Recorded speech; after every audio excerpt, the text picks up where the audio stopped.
Editorial Inspira te da la bienvenida y te agradece haber elegido este podcast. Chocolate caliente. Chocolate caliente. Bienvenidos. Loida, ¿cómo estás? Estamos nuevamente en un restaurante muy bonito. A ver, descríbenos dónde. Mira, nos encontramos precisamente al frente de la Plaza Avaroa, una plaza muy reconocida en la zona de Sopocachi, en nuestra ciudad de La Paz, Bolivia. Este es el restaurante Manca, recuérdalo, Jackie. Así es, y permíteme recordarte también y a todos los que nos están escuchando, este es un emprendimiento social que celebra, valora y destaca los productos de los diversos pisos ecológicos de Bolivia. ¿Qué te parece? Mira, es un aspecto muy rescatable porque el poder reconocer la producción nacional, nuestros agricultores, hace que pueda tener mayor relevancia el poder visitar este restaurante. Así es, te cuento que en el año 2020 han sido reconocidos por la prestigiosa lista de Latin American 50 mejores restaurantes con la mención El Espíritu de América Latina. ¿Qué te parece? Y fíjate también que eso hace que puedan lograr un impacto positivo en las comunidades, en las culturas y por supuesto en la cocina boliviana. Exactamente, y el año 2021, vale decir, este año que ya está concluyendo, en el marco de la Cumbre de Sistemas Alimentarios de las Naciones Unidas, el restaurante Manca fue elegido entre las mejores 50 pymes a nivel mundial. O sea que estamos en un sitio de mucho reconocimiento y nos agrada mucho porque les damos gracias por este recibimiento que nos han dado. Sí, exactamente, agradecidos con todos los productores, con los jóvenes que además están estudiando. ¿Sabías, Jackie, que el restaurante Manca promueve la participación? Y no solo la participación, sino también el entrenamiento, la capacitación de jóvenes en estado de vulnerabilidad en nuestro país y de jóvenes también que son víctimas de violencia política en Colombia. Muy bien. Así que es un emprendimiento muy destacable que, bueno, lo vamos a ir visitando también en próximas oportunidades. Y ahora tenemos un invitado, Loida. Sí, ¿Con quién estamos? Mira, tenemos el placer de encontrarnos ahora con Julián Ugalde.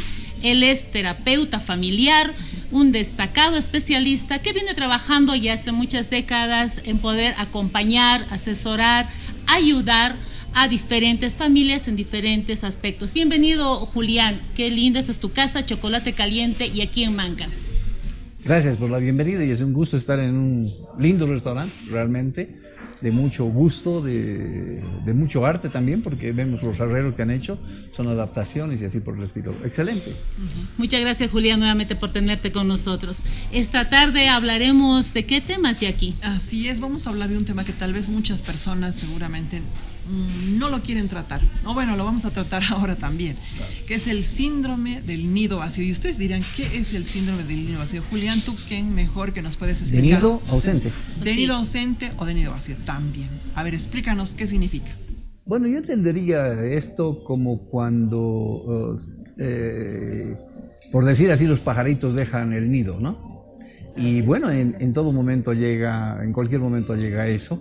Especialmente los padres están tan absortos en cuanto a atender la educación y otros detalles de sus hijos en la educación, pero en un momento determinado salen, ¿no? Desde los 16 hasta los 25 y hasta 30 años, o sea, depende de la formación que se les ha dado.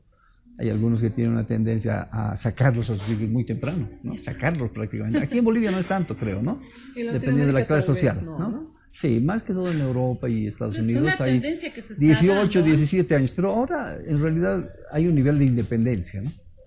Y eso hace que los jóvenes se sientan más aptos para salir afuera lo más rápido posible, pero habría que pensar en su preparación, ¿no? Habría que pensar en las capacidades necesarias para afrontar un mundo que cada vez es más difícil. En el caso, por ejemplo, de los jóvenes en nuestro país, hemos visto, bueno, que son jóvenes que se quedan por lo menos hasta los 25, tienen su formación profesional, universitaria, y antes, digamos, de casarse, no sé, pueden más o menos que dejar el nido, ¿no? Pero otros como que también conforman otra familia dentro de ese núcleo familiar. Pero en otros casos, como tú bien dices, hay jóvenes que ya parten, dicen yo quiero independizarme y hacer mi propia vida. Pero ¿en qué quedan los padres, por ejemplo? ¿No? Entonces, claro, lo que sucede es de que depende de la situación social, ¿no? Hay jóvenes que se ven urgidos de salir afuera porque la situación económica, la situación en la familia a veces por cuestiones de pareja les impulsa a salir afuera, a buscar algo, ¿no? Al buscar otro modo de vida, donde, o quizás muchas veces para aportar, ¿no? Para aportar. Si te he entendido bien la pregunta o hay algún detalle que... Claro que sí, eso sí, así mismo es. Y Julián, ¿qué sucede con los padres? Porque recordemos que los papás, pues estamos cuántas décadas acompañando el crecimiento de nuestros hijos, atendiendo sus necesidades, por lo menos un par de décadas, si no un poco más en algunos casos, como decías. Entonces, encontramos una vida muy centrada, ¿no?, en esta atención, en esta dedicación. ¿Cómo les cae esto del síndrome del nido vacío a ellos? Bueno, ese es un shock, ¿no? Es un shock para ellos, porque es un momento en el que los padres tienen que afrontar una realidad. Tarde o temprano los hijos se van, ¿no? Dependiendo también de la situación social, ¿no? A veces, como te decía, los padres deciden, ¿no?, darle una ocupación, inclusive se lo consiguen un trabajo al joven, ¿no? Y creo que eso es muy normal, digamos, en una situación económica difícil, ¿no? Pero los padres se choquean en ese sentido igual. Ahora, el momento en que un joven que tiene una situación económica normal, estable o un poco mejor que esto, los padres realmente se sienten también choqueados. ¿Por qué? Porque las reacciones del hijo son diferentes en este caso, ¿no?, que los de la clase social, digamos, donde está la economía baja, ¿no? Se sienten quizás más protegidos durante mucho tiempo, y ese choque, ¿no?, entre la protección, a veces excesiva, y el tener que verse desamparados en un momento determinado, salir a un lugar con sus propios medios a veces, o a veces solventados. Muchas veces hemos visto que solventados por sus padres buscan un garzonier, etcétera, etcétera, ¿no? Entonces, de todas maneras hay un shock, ¿no?, en ambas partes. Normalmente los padres tienen un sentimiento de culpa, ¿no? Muchos. ¿No? Dicen, mi hijo se ha ido, ¿qué hice no mal? lo vemos, ¿qué hice mal? Y además, como a veces no se les ha orientado muy bien, siempre hay situaciones en las que se involucran, ¿no?, que no los malos amigos o la situación económica en el trabajo. A veces los jóvenes quieren proyectarse como si fuera una familia o una empresa, ¿no? Y los jefes no son precisamente los papás, ¿no? Entonces tienen quejas. En realidad es un proceso casi tradicional, ¿no? Raro es el papá y la mamá que hacen un trabajo, digamos, de preparación, ¿no?, y de además tener un nivel de comunicación mucho más amplio una vez que se han salido, ¿no? Les viene a martelo, ¿no? Y ese es un proceso de duelo, podríamos llamarle, porque tú dijiste primero un proceso de reconocimiento, ¿no? Sí. O sea, saber que es una realidad que va a darse en cualquier momento. Los hijos no van a estar con nosotros toda una vida, ¿no? Tarde o temprano van a hacer su propia vida, van a ser independientes. Entonces, el primer paso es reconocer que esa realidad es irreversible, que existe. ¿Podemos hablar de un proceso de duelo cuando tenemos esas nostalgias, esos llantos frecuentes, esa angustia de cómo estará, dónde estará, le darán lo que yo le daba, tendrá, quizás comido, sea mejor, habrá comido, no habrá comido, se habrá abrigado, no sé, todos esos sentimientos? Normalmente eso está más relacionado con la personalidad del joven, ¿no? Hay padres que dicen, no, no le pasa nada, está en mejor situación que yo, ¿no? Le ve mucho mejor que a mí, ¿no? Porque es inteligente, se adapta rápido y todo eso. Pero aún así, en un momento determinado viene ese martelo, ¿no? Porque dicen, hay gente mala, ven especialmente la televisión, lo que sucede en el mundo, y entonces eso es un duelo. Que angustia realmente. Eso les angustia, ¿no? Y viene la comunicación constante, las llamadas al hijo, mandar los mensajes, etcétera. Y que no responden. No, ese es un dolor de la madre especialmente, y el padre tiene que a veces correr a medianoche a buscar dónde está su hijo, ¿no? Porque la preocupación es excesiva a veces, ¿no? Entonces, y el joven tiene también un nivel de martelo, ¿no? Porque verse solo en un cuarto, sin la familia, aunque esto está sucediendo menos ahora que antes. Antes era mucho más, ¿no? Ahora, en realidad, están reunidos en familia y todos con celular. Así es. Aparte, su familia es extensiva a los contactos del celular, sí, ¿no? De las redes. Entonces no se hace mucho problema, no han tenido la linda relación que se ha tenido cuando había, cuando la tecnología no había avanzado hasta poder verse cara a cara, y que ahora Facebook, por ejemplo, va a sacar algo extraordinario, donde tú vas a poder reunirte así sentado, vas a ver el cuerpo de la otra persona, vas a tener reuniones en una parte, vas a participar de fiestas, etcétera. Entonces, Entonces cada vez lo que se está asentando más en la sociedad actual es el hacer cosas solo. Tú puedes estar bien acompañado en tu cuarto, ¿no? Pero así Un tipo a través de eso. individualismo Entonces, compartido, digamos. quizás con lo de Facebook va a incrementarse un poquito mejor la comunicación, ¿no? Porque la comunicación visual, a través de verse en un plano, con el otro en otro plano, te permite cierto grado de comunicación un poquito mejor, ¿no?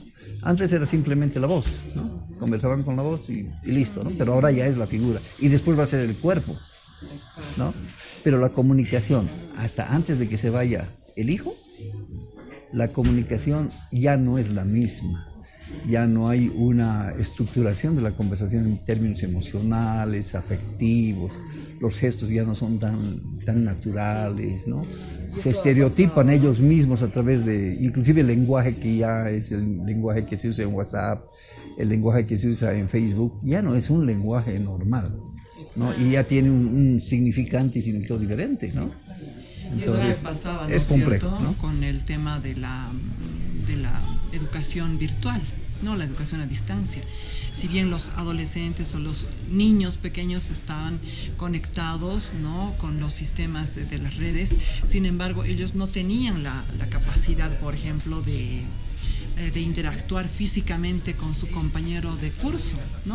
No sé, bueno, no es que se diga que tiene que pelear, sino el contacto físico, el observar todo eso. Entonces, ¿cómo esto también va a ir afectando posteriormente, ¿no?, al síndrome del nido vacío? Por supuesto, por supuesto.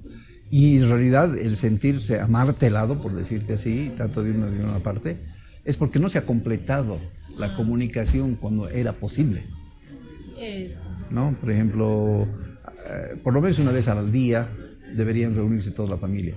Pero eso en nuestras familias es casi imposible, dependiendo de todas las clases sociales, de toda la situación económica. Sí. El estar juntos no es algo que se esté usando mucho. Entonces hay carencias afectivas, unas carencias afectivas que además se rellenan con idealizaciones. ¿Cómo idealizaciones? Cuando tú te comunicas con alguien por Facebook o por otra parte, tú vas generando en ti mismo una idealización del otro. Claro. Así es. ¿No? Vas llenándole las cualidades que tú quieres, cosa que cuando se encuentran de verdad es una decepción. Claro. Así es, como las citas a ciegas, ¿no?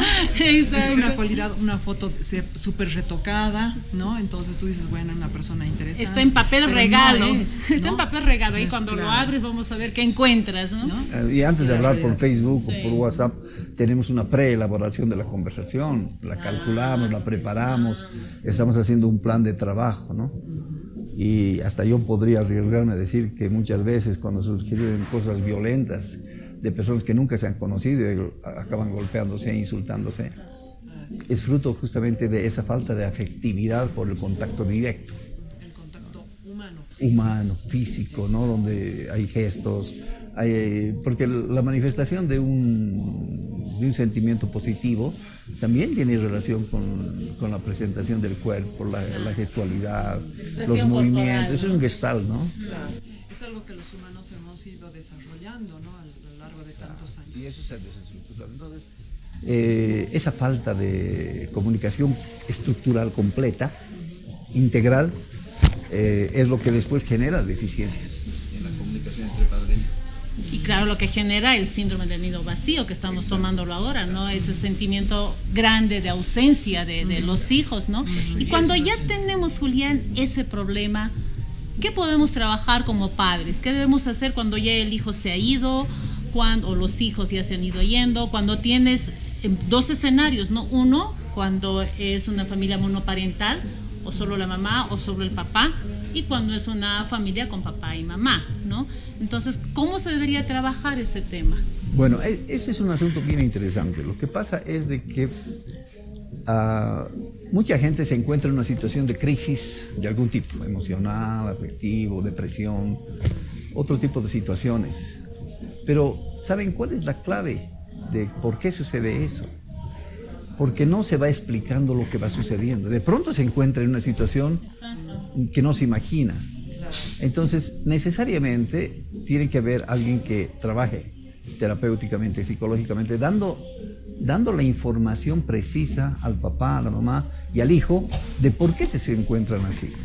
Cuando ellos conocen que no es su culpa, que ellos no han producido esa situación crítica, que no se tienen que culpar a sí mismos, sino comprender que es lo que está históricamente condicionado. O sea, llegan en un momento determinado donde son lo que su historia se los ha condicionado. No solamente su historia, la historia en general, ¿no? Así es. El efecto, digamos, de una situación de crisis social les genera un tipo de situación. Entonces, cuando ellos van comprendiendo por qué están ahí y que ellos no han tenido mucho que ver, que han estado cosas fuera de su voluntad.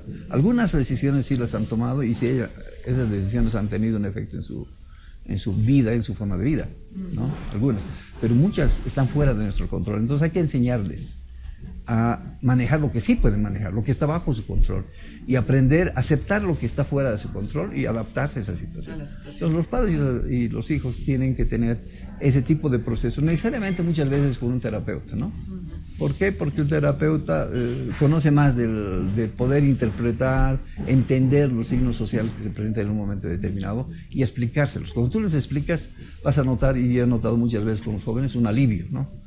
Un alivio, dice, qué bien, ahora estoy tranquilo. La mochila está más liviana. Porque normalmente todos los seres humanos tenemos una tendencia a culpar al otro. Tenemos que buscar un culpable.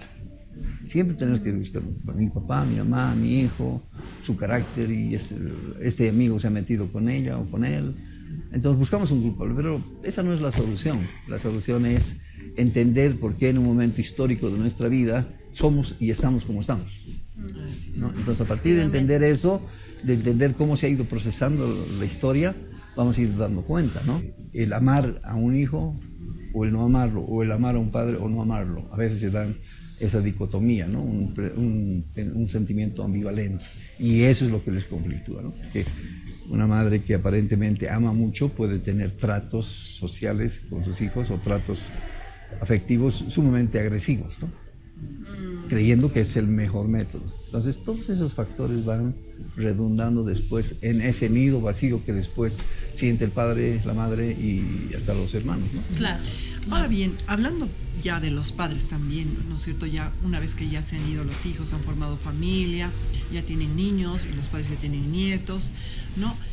Y pareciera, ¿no? En algunos casos, supongo que no en todos, de las familias o de estas parejas, de personas ya mayores que parece que no han engranado, ¿no? Después de tanto tiempo haber estado atendiendo a la familia, el trabajo, todo lo demás, y se ven ya forzados a nuevamente convivir, pero al parecer tienen que volver a entablar una comunicación, un acercamiento entre a conocerse padres, ¿no? nuevamente, a conocerse, ¿no? nuevamente en otra etapa de la vida. Y esto a veces no resulta tan sencillo, ¿no? Algunas personas dicen, no sé quién es él o no sé quién es ella porque tengo mis actividades y ella tiene los suyos. ¿Cómo habría que afrontar esta situación? El término que podríamos usar es reconciliación, ¿no? Renovas. Reconciliación, ¿por qué? Porque en realidad ni cuando estaban los hijos ahí había comunicación apropiada, ¿no? Y la comunicación se corta porque a veces el mismo hecho del internet, el mismo hecho del Facebook, etcétera, genera otro tipo de lenguaje, no afectivo, más calculador, ¿no? Y también genera susceptibilidades, ¿no? Entonces, la comunicación en la familia no es precisamente la mejor, ¿no?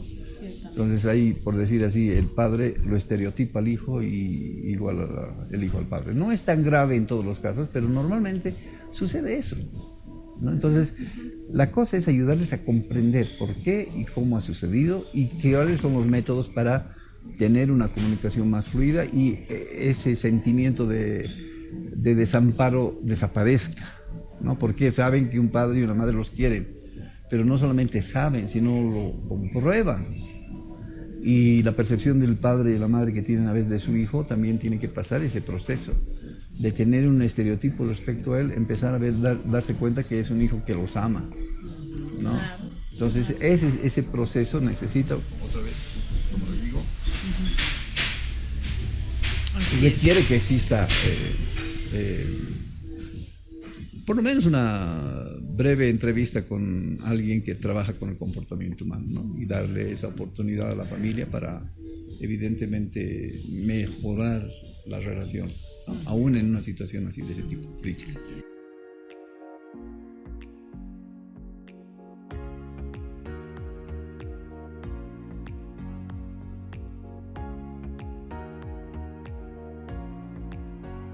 Bien, nos encontramos, les recordamos, en Manca, un restaurante que ahora nos trajo un delicioso chocolate caliente.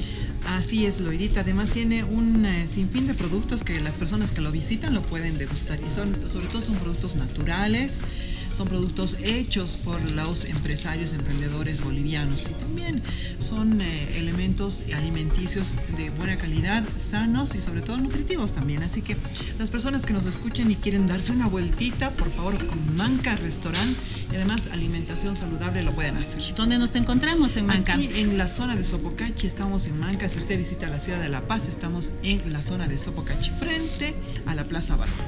Muy bien. Pruébalo, Juliancito. Vamos a ver qué te parece este delicioso chocolate caliente.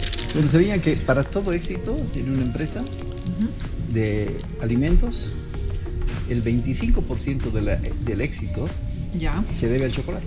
Oh. Sí, pero por favor. Por eso es el nombre del podcast, Chocolate Caliente. Y sí, con mucho éxito.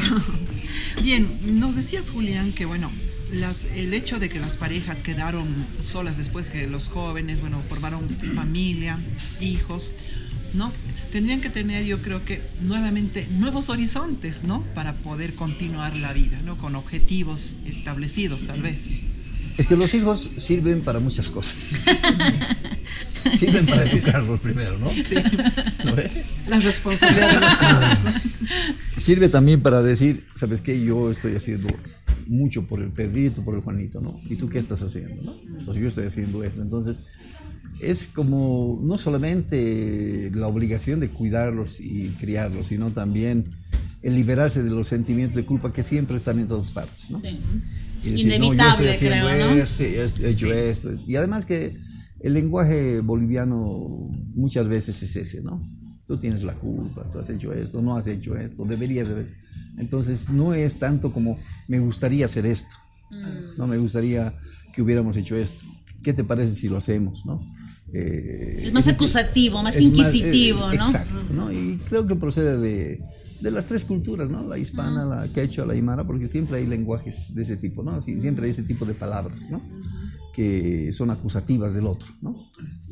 Pero básicamente hay un vacío, hay un bolsón, por decir así, ¿no? Es como se ven los sifonamientos en las calles, ¿no?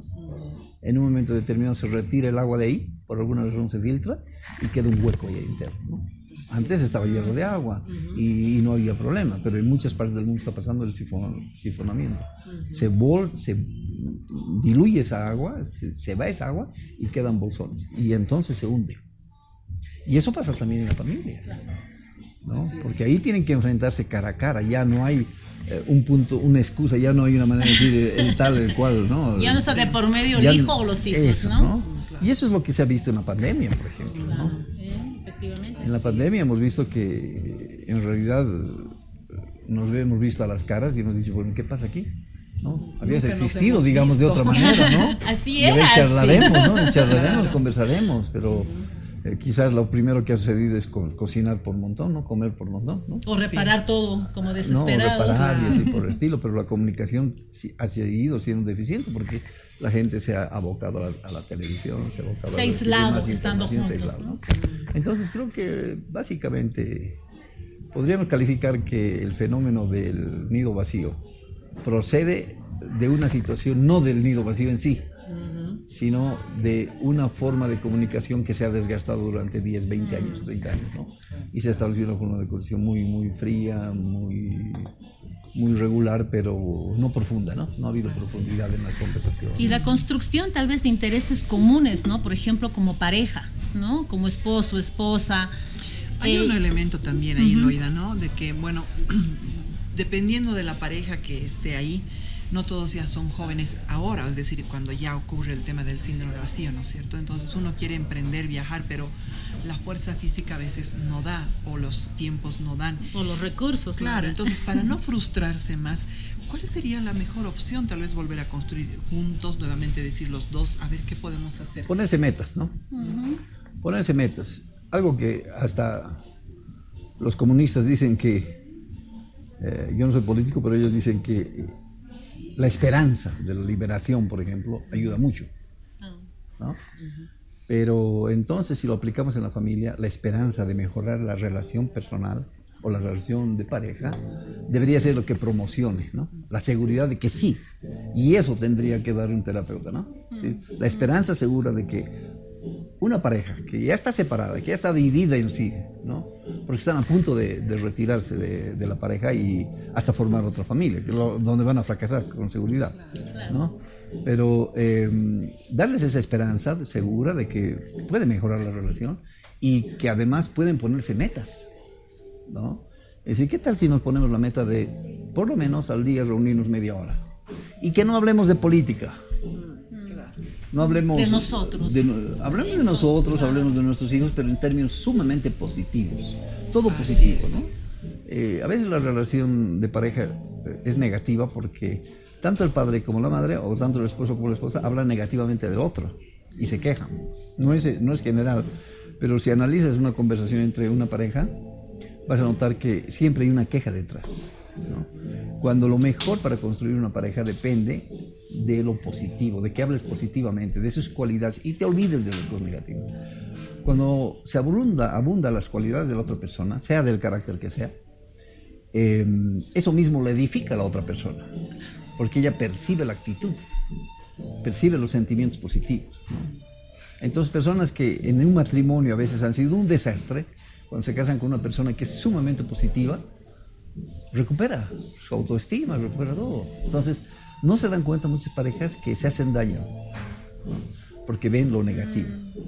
Esta es una situación de terrible desconcierto, desacuerdo con tu cónyuge. No es un remedio ver lo negativo, no es un remedio quejarse.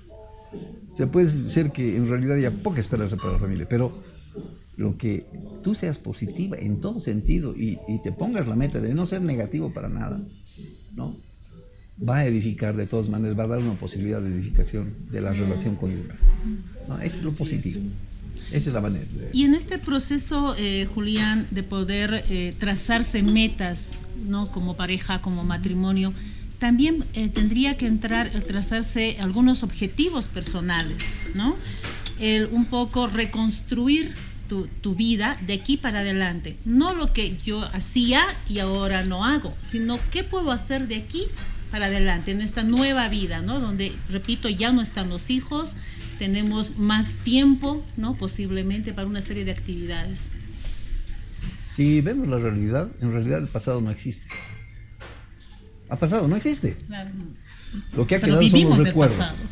Pero muchas veces nos quedamos en el pasado. Exacto. Y a veces hay un sentimiento de usar eso para ventaja propia, ¿no? De una y otra parte.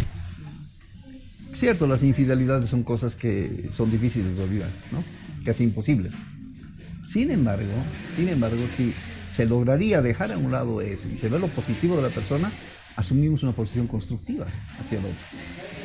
Y la valoramos por lo positivo. Porque al final de cuentas, muchos de los errores y pecados o cosas que hemos cometido en el pasado han sido consecuencia de nuestra historia. Las cosas que han hecho nuestros padres, las cosas que hemos vivido en el colegio, las cosas. Es decir, son consecuencias que, digamos, si tuviéramos que compartir responsabilidades de lo que ahora somos, diríamos que más del 50% es la consecuencia histórica de lo que hemos vivido, con quién hemos vivido y cómo hemos vivido. La responsabilidad propia de que alguien haya sido infiel o haya sido esto, es menor, ¿no? Entonces, la pareja tendría que aprender a comprender por qué lo hizo. No porque es malo, no porque no le ama, no porque no la quiere, no es porque es desconsiderado o ¿no? Es la consecuencia de la historia que he vivido. Ahora, si las dos comprenden su historia, la entienden de dónde vino y cómo vino, entonces dejan a un lado eso y ya no dicen ella es mala o ella es infiel, ¿no? Dicen ella ha tenido problemas, ella ha tenido dificultades, le ha pasado cosas en la vida, ¿no? Solo con decirte que más del 50% de las mujeres ha sufrido algún tipo de abuso en Bolivia, ¿no? Y podemos decir que los varones también han tenido una serie de situaciones en los grupos donde se han reunido. Entonces eso causa efecto en su vida. causa efecto en su personalidad, en su mente, causa efecto. Cuando comprende que no es su responsabilidad, porque antes de los 18 años, evolutivamente el ser humano no está capacitado para discernir cuando algo es de adultos y discernir cuando algo es de personas menores.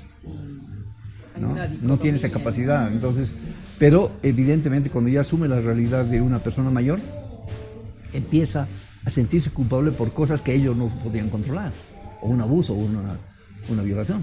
No podía controlar, pero ellos ya lo interpretan, ¿no? Dicen, lo que pasa es que yo he provocado, yo me he metido, no he obedecido a mi mamá, en fin, ¿no? Entonces, ese tipo de conflictos se lleva a la familia. Y entonces nacen las infidelidades, las discusiones, las peleas, los aislamientos, las amarguras, ¿no? Eso hay que limpiar, ¿no? No la limpia que se hace mágicamente en Bolivia, ¿no? Claro. No, respeto la cultura de la gente en hacerlo, ¿no? Pero básicamente lo que hay que limpiar es cómo vemos al otro, ¿no? Y saber que él no es resultado de lo que quiere ser, sino el resultado de muchas veces lo que no quiso ser y no quiso hacer, ¿no? Entonces, obviamente, va a haber más comprensión, más entendimiento, hasta compasión, ¿no? Claro. No es nada malo, por ejemplo, decirle a una persona que está mal de la cabeza, por ejemplo. Está con problemas mentales o emocionales. Pero sí es malo decir es malo. Esa persona es mala, es negativa, es pésima, es tóxica. Está muy de moda eso de los tóxicos. Sí. No, qué tóxica. Dice, no, es tóxica. Pero ¿qué se hace por ese tóxico? ¿Cómo se lo trata? ¿Cómo se mejora la relación con un tóxico? Muchas veces los tóxicos son personas que están muy dolidas, muy sufridas, personas que están resentidas. Pero ¿cómo se le puede sacar eso? ¿No?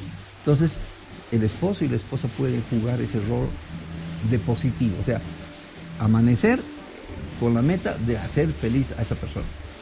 Es difícil cuando la persona se levanta y no te saluda. Claro. ¿Cómo le hago feliz? Acabó la historia. Exacto. ¿No es cierto? Claro, no hay entonces, un punto, ¿no?, de quiebre ahí. Entonces las metas no son a corto plazo, son a largo plazo, ¿no? Y además tiene que ver determinación. No es lo mismo decisión que determinación. No es lo mismo decir voy a dejar de fumar poco a poco que decir nunca más lo voy a volver a hacer. Son diferentes. Entonces una parte de la pareja, uno de los miembros de la pareja puede decir nunca más voy a gritar a mi esposa. Es una determinación. Nunca más la voy a insultar. O una esposa, nunca más le voy a faltar al respeto, ¿no? Entonces, esas determinaciones son las que reconstruyen. No es rápido. Tardan 1, 2, 3, 4, hasta 10 años. Pero ese camino positivo va construyendo a su alrededor también, como cuando un nuevo elemento se vuelve al sistema ecológico de un parque, digamos, ¿no? Que estaba seco. Un animalito se lo coloca, con el tiempo eso florece, beneficia. Además, hay cosas que tenemos que rescatar, lo que nos dice Julián, ¿no es cierto, Loida? Así es. El hecho de que, por ejemplo, tenemos que rearticular nuestro pensamiento, ¿no? Reaccionar a lo positivo, tratar de que lo negativo no sea pues negativo, sino o sea, que no sea lo preponderante, ¿no? Exacto, ¿no? Y lo positivo sería un elemento que nos pueda ayudar a construirnos como seres humanos. Al final de todo, somos seres humanos con errores y saberlos asumir también nos hacen mejores, ¿no? Eso yo creo que nos puede aprender. Y en un matrimonio cada uno viene con una herencia familiar. Claro, eso, entonces cultural. Vienes, claro. Es que somos subculturas y en Latinoamérica vienes con tu mochila y vienes con todo a formar un nuevo hogar y hacer una nueva mochilita para tus hijos que también a su vez van a llevar, ¿no? Claro, y les cargas los niños. Y les cargas todo, ¿no? Entonces, realmente es una labor muy importante ir aflojando esa mochila, cambiando esa manera de pensar que tenemos y de percibir al otro, ¿no? Y más aún si es la persona con la cual has decidido y has elegido vivir para siempre, ¿no? Porque recordemos, ¿no es cierto, Julián y Loida? Yo he escuchado muchas veces y bueno, he podido ver también que el amar, por ejemplo, a la pareja, hijo o alguna persona no es solamente el sentimiento, ¿no? Sino es la decisión y la acción, ¿no? De poder aceptarlo, ¿no? El amar, decir, bueno, la persona hay un momento, por ejemplo, que los jóvenes, por ejemplo, confunden el amor porque es muy hermoso, por la pasión, ¿no? Y muy hermosa, pero el tiempo nos encarga de que lo hermoso, lo bello, lo físico va atenuando, ¿no? Con el queda en segundo plano, digamos. Exacto. ¿no? Entonces, la decisión de amar también había sido, pues, entender a la persona y que, bueno, la persona tenga también la capacidad de entenderle a uno, ¿no? ¿Tú cómo observas estas temáticas? ¿Hemos ido avanzando en eso o todavía pervive esos mal manejos tal vez de... Habíamos hablado hace rato del pensamiento mágico y eso también se da en el enamoramiento. Se piensa que yo conocí a esta chica y me enamoré y me casé. Y va a ser la misma para siempre. ¿No? Entonces, sí, eso es, muchos se casan ni siquiera pensando, ni siquiera averiguando un poco o tratando de conocer antes de. Directamente es como si tú agarraras este chocolate y sin ninguna receta le metas la cantidad de chocolate que tú quieras, la cantidad de leche y la cantidad de azúcar. Y sí, me va a salir bien. Ese es el pensamiento mágico. Un pensamiento que no es mágico dice, busca las recetas, busca los consejos. Y después de hacer una serie de pruebas, toma decisiones en base al criterio de los demás. Y entonces dice, sí, ahora yo doy mi criterio, voy a hacerlo de esta manera, este es mi estilo. Me gusta más amargo, más intenso, uno va escogiendo. Y toma la decisión, por decir así, a casarse con lo que ha decidido. ¿No es cierto? Pero normalmente uno va, se mezcla con una chica, sale a bailar, tal, tiene relaciones y... Suficiente. Ahí está. Ya está embarazada o ya ha pasado algo y listo. ¿No? Y ya, ustedes saben que cuando hay una relación sexual hay una serie de intercambios químicos, ¿no? Claro. Y el enamoramiento es básicamente en ese sentido, por lo menos la parte física, es química, no es pura química. Pero no ha habido una preestructuración de cómo deberían llevarse como pareja, ¿no? Y eso hasta cierto grado es triste, Claro. porque hay decepciones y así por el estilo, ¿no? Entonces, es un poco difícil en nuestras sociedades. Vemos que ha crecido mucho madres menos de 16 años, ¿no? También tiene que ver mucho los medios de publicidad, ¿no? Los medios de masa que están haciendo que los jóvenes y la música también entren a una relación prematura, sin madurez, ¿no? Y entonces vemos toda una serie de desastres sociales. Entonces, como padres, ¿qué es lo que podemos hacer? Bueno, hay que compartir experiencias con los hijos y no decirle yo te voy a elegir la pareja, pero por lo menos tener un parámetro de lo que significa tener una pareja y de lo que significa desarrollar ese estado de matrimonio, porque ahí ya no es una cuestión de romance, es una cuestión de decisión. El amar al otro es una decisión. Si en un momento determinado tú encuentras que tu cónyuge no es como tú esperabas, ya no puedes decir no, me voy No era atrás. esto lo que quería. No es, a ver, me escogeré otro, ¿no? Claro, ya Es como esa persona que se va probando toda la ropa de ahí y va contaminándola, ¿no? Entonces, ¿qué es lo que tiene que hacer la persona? El matrimonio, en realidad, la relación de pareja, en realidad ha sido, por decir así, producida para ser permanente, ¿no? Y entonces, la determinación es mejorar esa relación y se puede, ¿no? Aceptar los lados positivos y no tomar en cuenta las cosas negativas. Entonces, es un amor con crecimiento, porque el amor, no se olviden, es una decisión. Es una decisión, no es una cosa como que ya no la amo a mi mujer, me voy a separar, ya no la amo. Es absurdo, ¿no? Es cuando tú agarras, te compras un Mercedes de primera y se te para, así, lo boto. Descartado, porque no me funcionó. Pues tiene arreglo, ¿no? Y ves la parte positiva. Me gasta mucho gasolina, ya. Le ponemos, pues, otro tanque, ya no de gasolina, ¿no? De gas. Entonces, en el matrimonio se tiene que dar eso, ¿no? De aceptar que es una relación permanente. ¿Y por qué razón? Porque es posible, primero. Y segundo, porque importan los hijos. Tercero, porque algo que se ha estructurado como una unión permanente, cuando se desestructura no hay cómo casar con otra persona. O sea, no todas las mujeres ni todos los varones son iguales. Entonces, cuando tú te casas con alguien, esa persona se ha adaptado a ti y tú a ella. Entonces, es una tuerca que coincide con el perno. Que en otro lado te separas y vas a encontrar uno que está más flojo, vas a tener que rellenar aquí. Y pasados los 20, 30, pasados los 30 años, empezar de nuevo no tiene sentido. Buen consejo. Ahora, se puede parchear. Este mundo es puro parche. Es el negocio de los parches. Así es. Julián, nos ha placido muchísimo tenerte aquí en el programa Chocolate Caliente y hemos disfrutado un rico chocolate, ¿no es cierto, Loida? Efectivamente, nos llevamos buenas lecciones. Primero, asimilar que tenemos un tiempo de vida con nuestros hijos y hay que aprovecharlos al máximo. Has hecho énfasis en el tema de la comunicación afectiva y efectiva, ¿no? Tiene que ser muy afectiva con nuestra familia en general, con la pareja, el esposo, la esposa, con los hijos, para que el momento en que los niños se vayan, ya no son niños por supuesto, tengamos las condiciones preparadas para poder asumir intereses comunes, construir un objetivo, hablaste de objetivos como pareja, metas como pareja, ¿no? Una buena programación, y eso va a ayudar a que podamos tener una etapa nueva de nuestras vidas ya en la adultez, en la Todo madurez, es reparable, ¿no? Así Y todo es. es reparable. Entonces, para nuestros oyentes, muchísimas gracias, Julián Ugalde. Ha sido un placer tenerte con nosotros. Nos hemos instruido muchísimo en tema de cómo mejorar la comunicación en nuestros hogares, que es lo más importante, para no estar en una etapa de duelo muy prolongada en lo que significa Innecesariamente el nido prolongada. vacío. Exacto. Innecesariamente, Y mejor ¿no? construir nuevos horizontes. Exactamente, así es. Muchísimas gracias nuevamente. Un gusto. Gracias, Jackie. Gracias, Loida. Y próximamente, amigos, vamos a estar en otro lugar, así que no lo olviden. Escúchennos. Siempre Chocolate Caliente. Chocolate Caliente. Chocolate Caliente.